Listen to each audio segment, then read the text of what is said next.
Hello and welcome to another episode of the Mission TV show, where I'm really excited. I'm jumping up and down because of the guests that we have here today are real missionaries, career missionaries. They're like the ideal. And so I've asked them what their favorite text is after all the years of being overseas, and this is what they gave me. Isaiah 40, verse 31. It says, "But they that wait upon the Lord shall renew their strength. They shall mount up with wings as eagles. They shall run and not be weary. They shall walk and not faint." And that's an exciting text for all of us, I think, as we're endeavoring to do God's work and endeavoring to hear His call on our lives. I'm here now with Bob and Jan Roberts, and you guys have just come in about a little over a week ago from... Well, we came from Indonesia and spent about a week in Washington State, and then came down to Southern to see our daughter at school. Okay. All right. So how long have you been in Indonesia then? We've been in Indonesia 20 years. 20 years. 20 years. Wow. And where were you before Indonesia? Before Indonesia, we spent about 15 and a half years in Africa. We started out in Ethiopia, about a year and a half, 1 year at the hospital in Addis Ababa, and then 6 months out at Gimbi Hospital. And because the hospital had closed, the aviation program sort of went downhill. And so we ended up going to Tanzania for 4 months, filling in for Erwin Farnsworth while he was on furlough. And then we ended up going to Zaire for 14 and a half years. And that's kind of where the boys call home. Our daughter was actually born in Zaire. But she was less than a year when we left, so she doesn't remember anything about Africa. So Indonesia is her. Indonesia is her home and her culture. So you've been career missionaries for 35 years overseas. 36 years. 36 years. So what's it feel like to come back to the States? It's a strange country almost. Really? You feel out of place. Is there, things have changed? What are the things that you see that make it feel strange or different to you, or from what you remember? Well, I remember when we first came to the States after our first term. And that was like, back then a term was like 3 years. 3 years, okay. Yes. All right. And the speed of traffic was rather frightening at that time, I remember. Okay. And to walk into a store and have choices of, you had to choose the kind of toothpaste that you wanted, and which toilet paper and which soap. And whereas we were just fortunate to have toilet paper and toothpaste, yes, when we first began. So, but now after 36 years, and you come back to the States, what's the first thing that hits you? The fat people. Really? So you can see it's a land of plenty. Yes. And the biggest difficulty in choices we have here now is to not eat too much. That's right. Okay, you're in Indonesia now. Yes. There's a contrast. Indonesia is a land of plenty. And even in Papua, the supplies are increasing, as in so many other places of the world, as transportation eases and more people come in. And so now we do have several supermarkets. We have a lot of, excuse me, people that are coming in from Java, and they're the farmers. And so they're doing a lot more cultivation in the lowlands than they used to. And so we're not dependent on air service to bring in vegetables from the highlands. Okay, so what kind of effect is that having on the people then? Are they getting...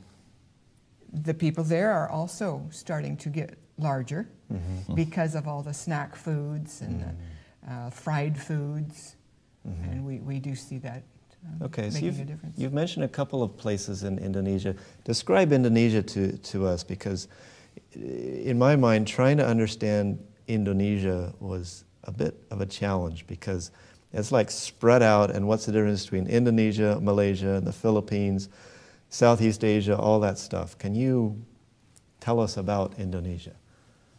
We really know very little about all of Indonesia because we live on the eastern side of the country, and so we're more than 2,000 kilometers from the capital in Jakarta. Okay. And we have the Malaysian-type people or Asian-type people that live in Indonesia, but on our island, I think even the Asian-type people are the predominant population now. But Indonesia is the world's largest Muslim country in the world, and our island prides itself as being a Christian island. Really?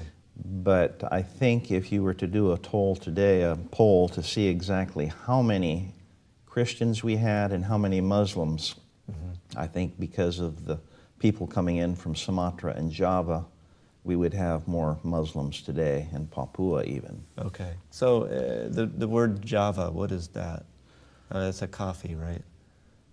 Those are two of the larger islands in Indonesia, so they're overpopulated, so they have what they used to call a transmigration. So they would give you a small parcel of land and a free house if you would come and farm for 6 years on that piece of land. On a different island? To come to Papua from Really? Java or Sumatra. Wow. So the people there, because there was no hope of them owning land, it was a real blessing to be able to come to where you could have your own land. Okay. And they're very industrious, hard-working people. They raise big gardens, and if you need labor done, they're willing to do it because they need to support their family. And many times they're sending money back home to the other islands to help support the extended family. Wow. But the Papuan people were not happy with this influx. Taking away their land? Taking away their land. Wow. And I think sort of showing them up. Oh, really? Because many of them are quite lazy. And so is there fighting and stuff? absolutely. Wow. Yes, between the straight hairs and the curlies is Really? the way they term it. Really? So The Papuan people look very much like the people in Africa. They have curly hair and pleasant disposition for the most part, at least up in the mountains, and reminds us a lot of Africa. So you have, I mean, so these names, these words that they're just rolling off your tongue, they are mysterious and exotic. Sumatra, Java, Borneo, Sulawesi, things like that. That's all part of Indonesia. That's all part of Indonesia. It's over 2,000 islands, with about 1,800 of them being populated. Wow. So it's a big country. Fourth largest country in the world. As far as population? Or? As far as population goes. So it's a major world country. And how do you like living in a Muslim country? It's very interesting because there's so many different forms of the religion within the country. Really? And except for holidays or if they're going to the mosque, very few actually dress in the traditional Muslim dress. With the burqa and all With that. the burqa and everything. The men will wear the Skirt. sarong, when they go to worship. But as you walk down the street, as you go to the market, everybody's dressed just like everybody else. Really? Yes. So it feels comfortable? It's and normal. comfortable, yes. We're very, very fortunate in Papua in that there has not been a lot of religious clashes like there have been in other parts of Indonesia. I see, right. I think perhaps they're very grateful, and so they tend to shy away from making trouble. Right. Confrontation. Yeah. I got to visit Indonesia in 2007, and I have to say it's one of my favorite countries in the world. Just neat country to be around and travel through. So then, what do you guys actually do there? Well, that's a good question some days. I'm in charge of the aviation program for the church. The church has an aviation program? We have an aviation program. The General Conference has 2 aviation programs in the world. One is both programs are located on the island of New Guinea. One is on the Papua New Guinea side, and the other program, my program, is on Papua, Indonesia. And thanks to some donations about 15 years ago from ASI, they paid 49% and we paid 51%. We were able to purchase a used Pilatus Porter, which is the first turbine-powered airplane for mission flying within the Adventist Church. Wow. And so that's been a real blessing. And then a year ago, we were able to purchase a new Kodiak. And the Quiet Hour was generous enough to pay all our expenses to get it to Indonesia. Wow. So it's nice to have 2 turbine-powered airplanes. Yeah. You say, well, why do you need a turbine-powered airplane? Well, the fuel is about 1/4 the cost of running a piston-powered airplane, and the engine is 3 times more reliable statistically. So when you're flying over forest and mountains up to 17,000 feet, it's nice to know you have a good engine up front that hopefully is going to get you over the mountains and over the weather. Right, right. You don't want to depend on your glide ratio. Yes, so it's nice to have those. And, okay, you're just the pilot, but that involves doing lots of other things, and one of my dreams is to see the church work grow up in the mountains. The Adventist Church has been in Papua now for more than 50 years.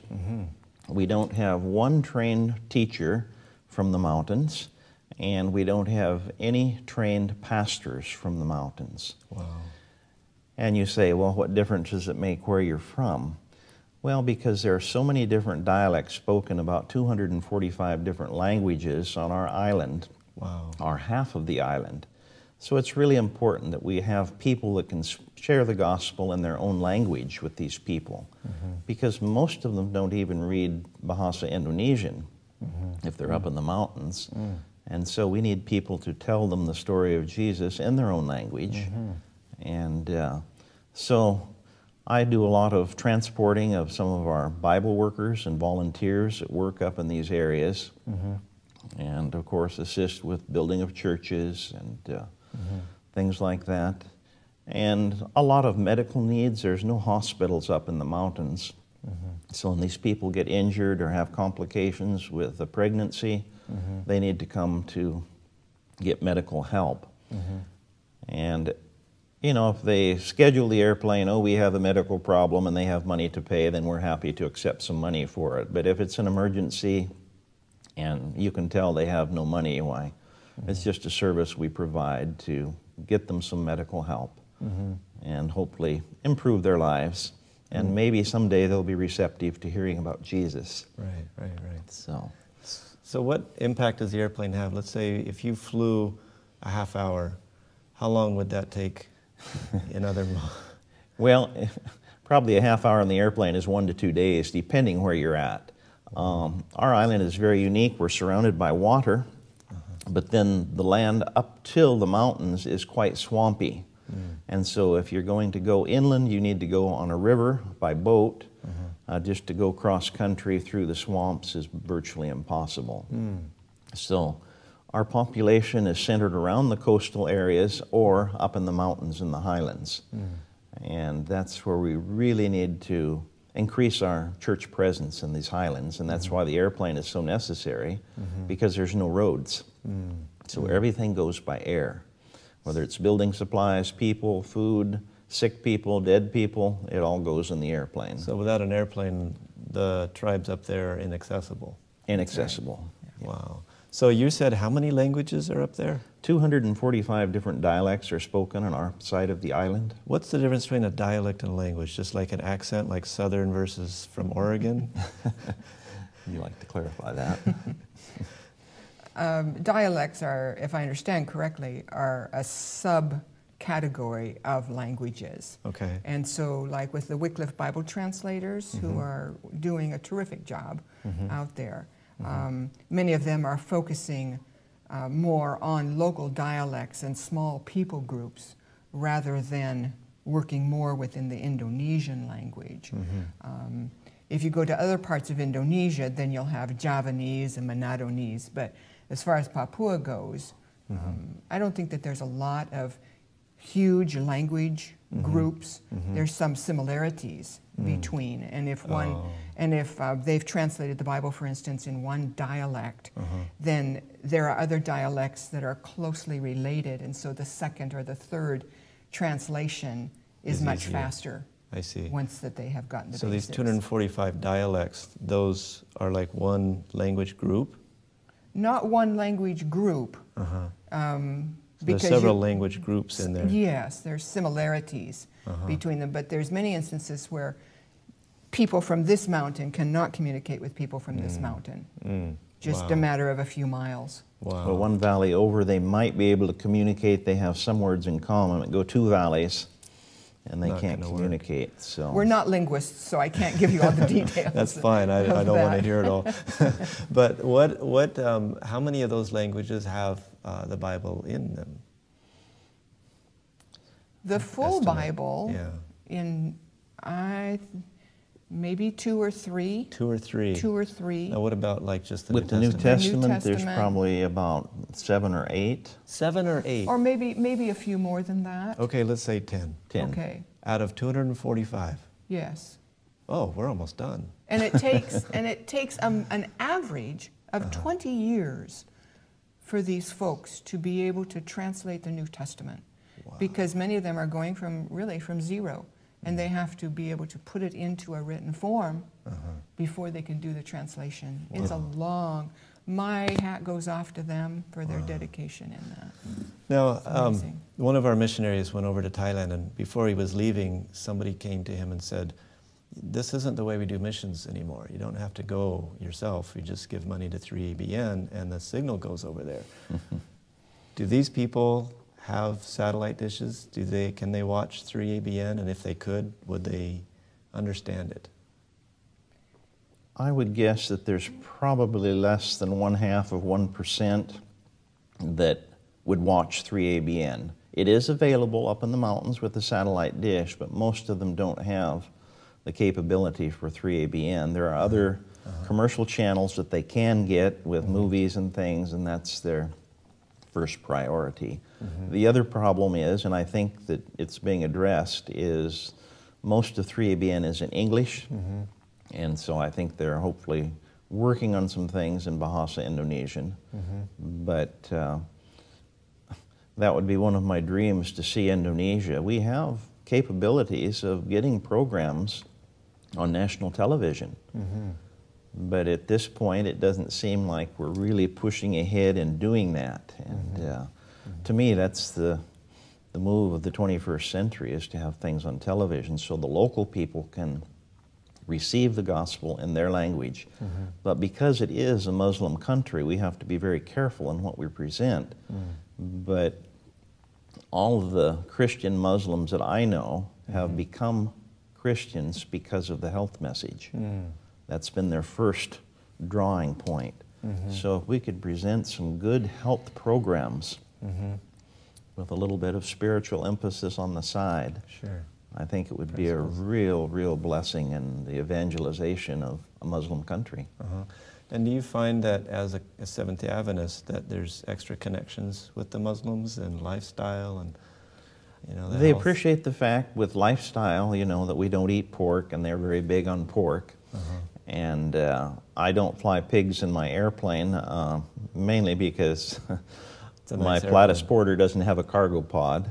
And the new airplane does have a cargo pod, but I just don't like taking pigs. They mess all over and go to the bathroom, and they squeal, and they make a lot of noise, and it's just a problem. So I say, I've got a vegetarian airplane. I don't fly pigs. But sometimes, the lady that's holding it in her lap has it in her string bag or noken, and you'll even see them nursing the pigs, because if the pig dies, her husband's going to beat her, because pigs are their form of cash. It's like going to the Bank of America, except it's Bank of Papua and you have a pig. And so pigs are very valuable. If the child gets sick and dies, there'll be another one next year. But if the pig dies, that's hitting you in the pocketbook. Well, that's very serious. So has anybody ever tried to pay you with pigs? No, nobody's tried that yet. Not until our daughter's ready to be married. You might become very wealthy then. Right. So they still pay for wives with pigs? Yes. Pigs, wives, land disputes are settled with pigs generally. So you raised children over in the mission field. Was this a handicap in trying to raise children? Not at all. I couldn't think of a better way to raise children. Really? Why? Why is that?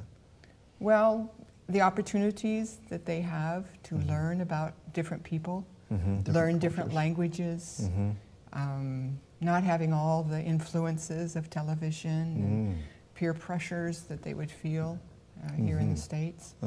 And as they got older, I have asked them if they have regretted being homeschooled and growing up overseas, and absolutely not. And it's Eric and Gary, our boys, are both overseas, serving as pilots. Wow, they both love the Lord. Both love the Lord, working with their families, and Stephanie's here at Southern with Missions.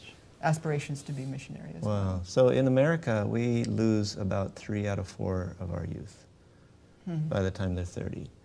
Do you see that mission work fills a void as far as giving them a purpose? And I mean, I guess my question is it less likely to lose your children to the world as missionaries in foreign missions as it would be to if you were back here and had a regular job?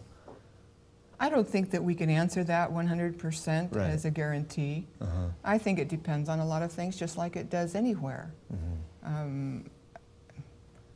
What the church is like, what the family is like, you know, what decisions that they have made, because there are certainly opportunities for them to make bad decisions. We just feel very blessed. I think that moral values in the home are not taught. They are caught. And if our children can catch a vision of the same kind of moral values that we have, then it equips them for life. And of course, some children will, some children won't. So, you know, I can't say that you have extra protection by living overseas. Right. Okay. But I think as a family, you probably spend more time together overseas than you would if you were in a North American environment. And the reason you're there. And the reason that we're there, and you know, the children have always worked closely with us in whatever project is at hand, and even when they were young adults, we would have them go out to see about building a church or take care of certain problems that we didn't have time for, but a good learning experience for them. And yeah, I think you'd have a hard time getting them to do anything else. So then, what are the moral values that brought you to the mission field? I mean, what is that? Well, I wasn't really brought for any moral values. I was drugged to the mission field. We got the call to go to Ethiopia. Actually, we'd signed up for a short stint in Borneo. They needed a relief pilot for 3 months, and I thought, well, 3 months isn't very long. I could handle that. But that didn't work out, and then we got a call to go to Ethiopia, and we had to sign on the dotted line for 6 years. That sounded like an awful long time to me to be away from the US of A. And my wife grew up in Ghana, West Africa, as a child. And so she said, well, let's go try it, and if you don't like it, we'll come home. But once you see the needs and the challenges, and you know, you never run out of work. There's always something more to be done. Right. So it's been a real blessing. So being missionaries overseas for 36 years, have you seen an increase in interest in missions and missionaries coming over and being career missionaries, or a decrease? Probably a decrease in the number of missionaries coming over.